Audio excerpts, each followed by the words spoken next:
Ve eşit olmadığı, kötülükle iyiliğin eşit olmadığı bu dünyada da görülmektedir. Bir iyilik yaptığınız zaman arkasından başka bir iyiliği Allah size nasip eder, hissedersiniz. Şunu yaptığım için Rabbim bana böyle işimi kolaylaştırdı, o da bana bunu lütfetti. Hissedersiniz, kalbiniz söyler size bunu. Şunu yaptığım için Rabbim de bana bunu lütfetti. Kalbiniz söyler, kalbinizi dinleyin. Kalbinizin sesini duymayı öğrenin. Kalp konuşmaktadır. Biz hep konuşan insanları dinliyoruz. Kalp de konuşuyor. Ona kulak verecek kadar sükunet içinde yaşamıyoruz. Hiç uzlete çekilmiyoruz. Hiç düşünecek zaman bulamıyoruz. Kalbin sesini duyacak bir zaman bulamıyoruz. Ona muhtacız. Kalp de konuşuyor. Bir tek insan mı konuşur? Ve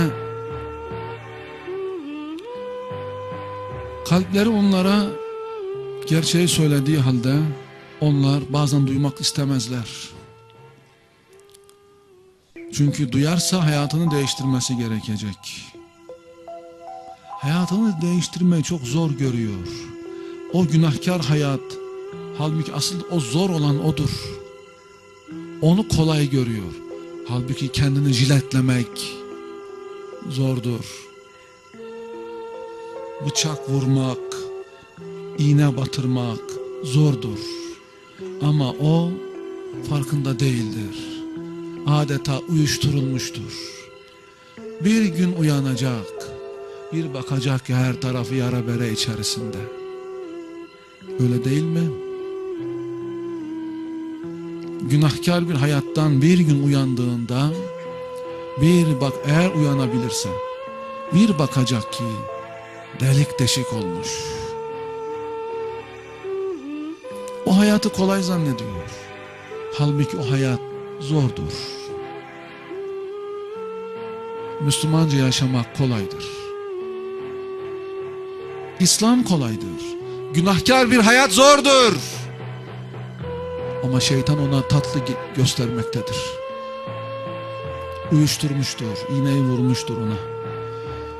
Her tarafı delik deşiktir günahlarla. Ama o uyuşturulduğu için bilmemektedir.